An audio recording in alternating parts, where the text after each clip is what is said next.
Hello, my name is Janeth Bahena. I am a student at Texas A&M Commerce. I am pursuing a bachelor's degree in organizational leadership. This is my last project for my final course, which is Capstone 2. I am required to reflect on 4 major areas, which are: who are you as a leader at the beginning of the applied major coursework? What did you learn as you were completing each class? Who are you now as a leader? And as a leader, where do you go from here? So let's begin with who were you as a leader at the beginning of the applied major coursework? At the beginning of taking these courses, I really didn't have the in-depth definition of what a leader or leadership meant. I think whenever I thought of leadership or a leader, it was always like, well, a leader tells people what to do, they give them orders, and the people do as they told. And now after taking all these courses, I understand that it's so much more than that, and so much goes into leadership and being an effective leadership, and especially in an organization. There's so much that I have learned through all these courses, a lot of really good information. I actually had, for the last few years, I had a job position, a job title, which was a youth leader. And I really never understood what that meant, what a youth leader meant, or why was I a youth leader. It just didn't make sense. I knew my responsibilities and my expectations, but I really never just matched. They didn't make sense. And now after these courses, I understand like what that title meant, what was the definition of that title. And I can now identify the leadership styles of other people, especially in my workplace. I can identify the leadership styles of my managers, which one has a more of a democratic style and the other one has more of an autocratic style. And yeah, it's really tough when you have two people with different leadership styles. It can get tough for the staff members and the followers. So yeah, and let's go to question number 2. What did you learn as you were completing each class? So I took 10 courses, and they were issues in organizational leadership, data-driven decision-making 1, data-driven decision-making 2, behavior ethics and leadership 1, behavior ethics and leadership 2, leadership theory 1, leadership theory 2, leading change, capstone 1, and capstone 2. So like I said, I learned so much information, a lot of useful information to be a leader and to be an effective leader. Out of all these courses, there's just something new in each one. For the first course, which is issues in organizational leadership, it offered an overview of issues related to organizational leadership, including the definition of organizations, theories of leadership, and the characteristics and behaviors of leaders, as well as varying contexts under which leaders must perform. So basically what I learned from this course was the leadership styles and the leadership, the theories, which there are a lot, and it kind of more of which leadership style I have and which leadership theory I can relate to. So for example, there's transformational, which that's the leadership style that I have, transactional, autocratic, democratic, situational. Some of the theories are the great man theory, trait theory, and behavioral theory. So I learned the essential leader skills and how to communicate. There was also a project required, which was the personal leadership plan. For this plan, I had to start thinking about planning what I need to do in order to develop my leadership potential and becoming an effective leader for any organization. So basically, I had to just put down my thoughts of what of how I'm going to be an effective leader. So I had to put down my goals, my expectations for the staff roles, and just kind of start planning and what leadership means to me and what I'm going to do to achieve the goals of my organization. For the next course, which was Data-Driven Decision Making 1 and Data-Driven Decision Making 2, which is a two-part courses, it examines the role of quantitative data in managerial and entrepreneurial decision making. The emphasis of this course is on the interpretation and translation of data into information for the benefit of internal and external consumers. So for these courses were actually Data-Driven Decision Making 1 and Data-Driven Decision Making 2. They were the most challenging ones for me, and I'm still trying to learn more about them and what the courses were about. I learned so much from them, but I'm still having a challenging time with them. So basically, I had to define and communicate data in order for my organization to make decisions. So I learned a lot of metrics, which I didn't know what that used to mean, metrics, and I had to analyze a report. For Data-Driven Decision Making 1, there was a workbook that I had to create my organization, and I had to just put down what I wanted for that organization and for my staff members and the goals. For Data-Driven Decision Making 2, I was given a report. I had to analyze that report with PowerPoint and Excel spreadsheet. So I had to understand the concepts of big data and data analytics, and just try to put all of that together. PowerPoint, I'm pretty well with that, but Excel, that's kind of where I'm lacking the most.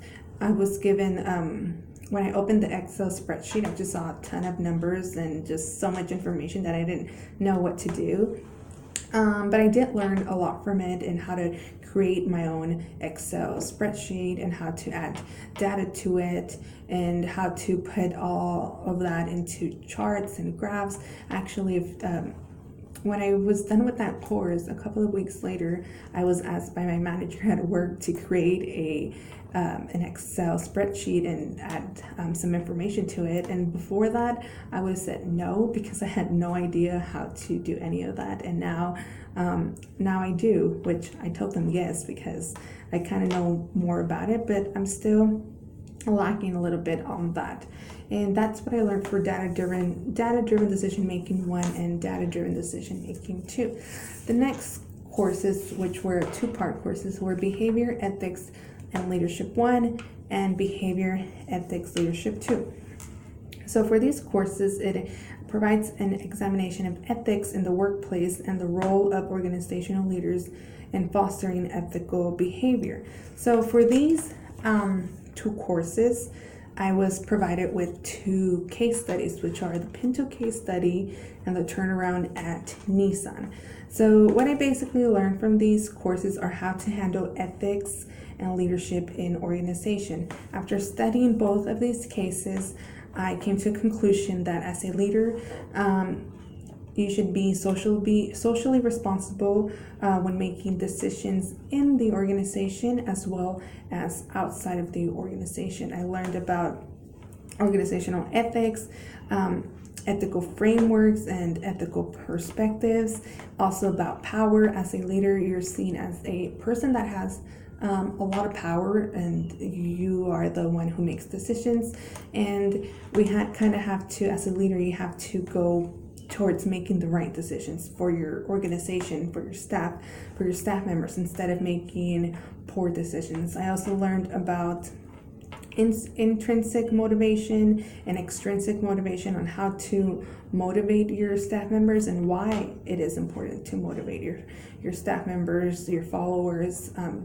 They are part of your organization, and that's your followers are what are going to make that organization succeed. So in order to do that, you need to motivate them to do better every day at their given task. So So that's what I learned from from Behavior Ethics and Leadership 1 and Behavior Ethics and Leadership 2. The next course, which is Leadership Theory 1 and Leadership Theory 2, which there are two-part courses. So for these two courses, it focuses on the leadership role within the principles and practice of management of organization. So it provides with the knowledge and skills that can be used to analyze organizational processes and address challenges.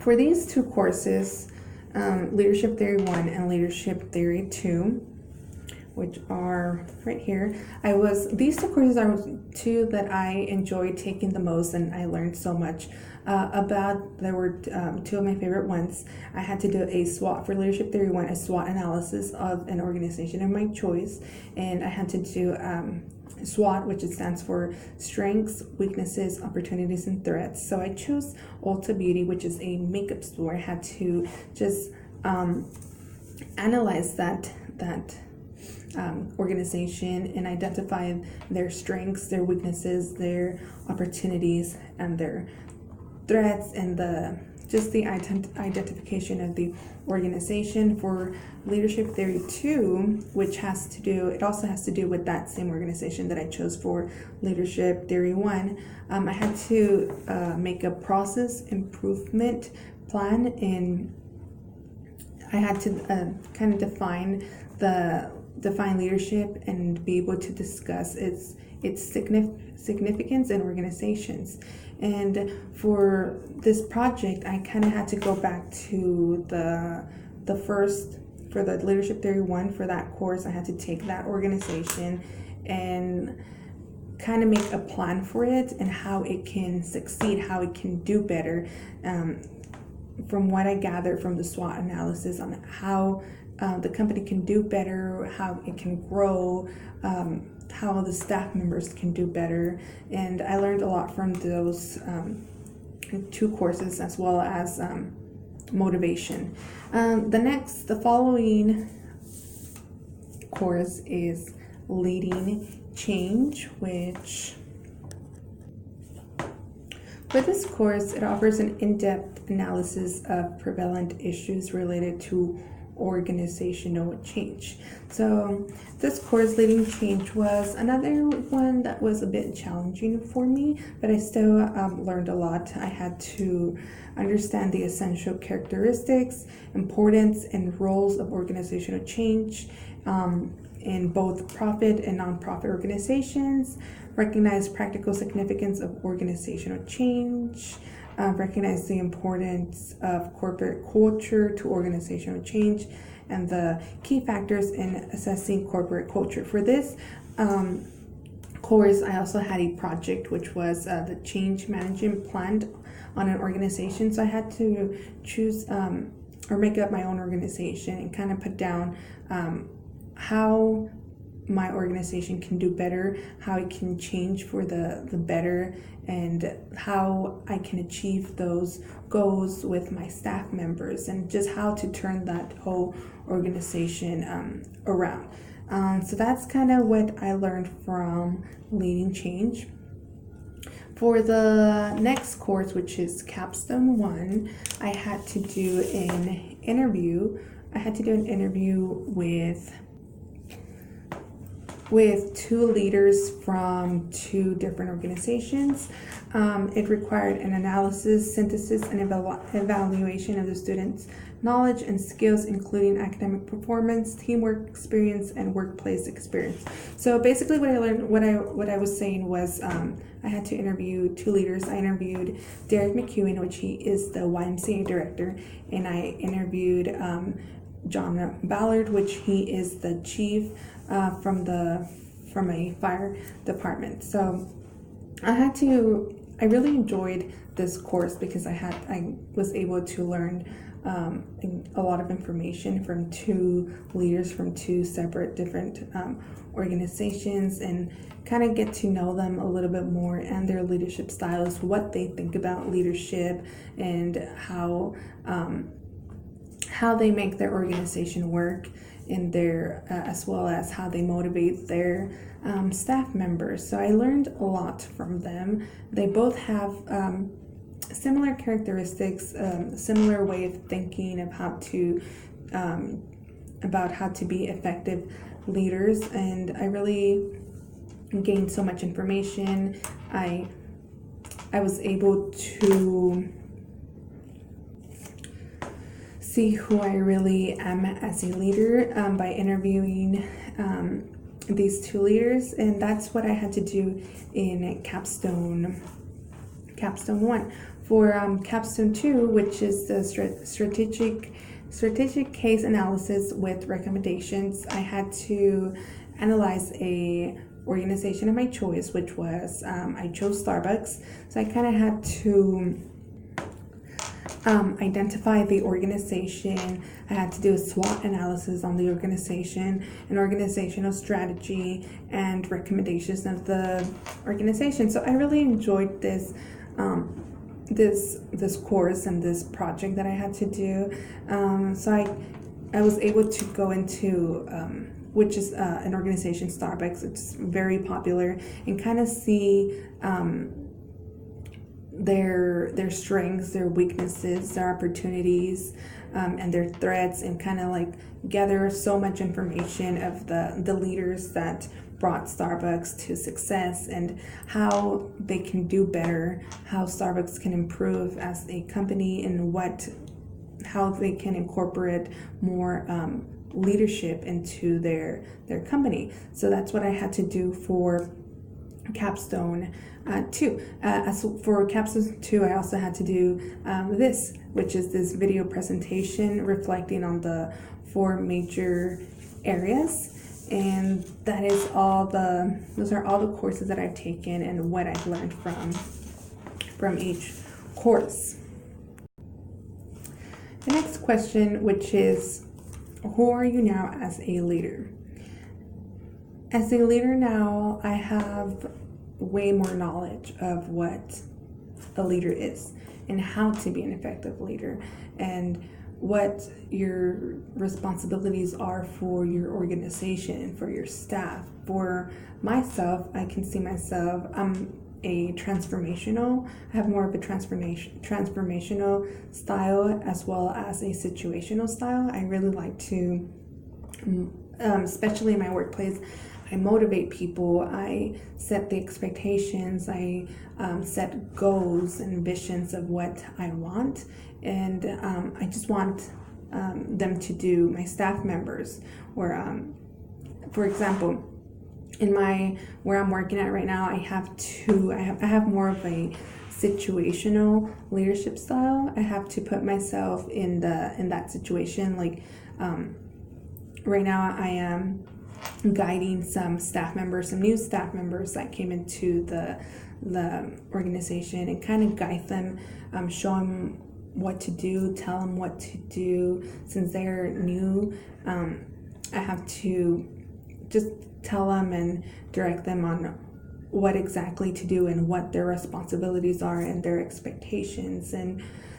what I want to see from these people are just growth, so much growth. I can see it now from the beginning, where they just came in knowing nothing about their new job position, to a few weeks later into it, where they're finally growing, they're finally learning, they know what to do. And at the beginning, it was more of me telling them what to do, showing them what to do, and now it got to a point where I don't really need to tell them what to do or how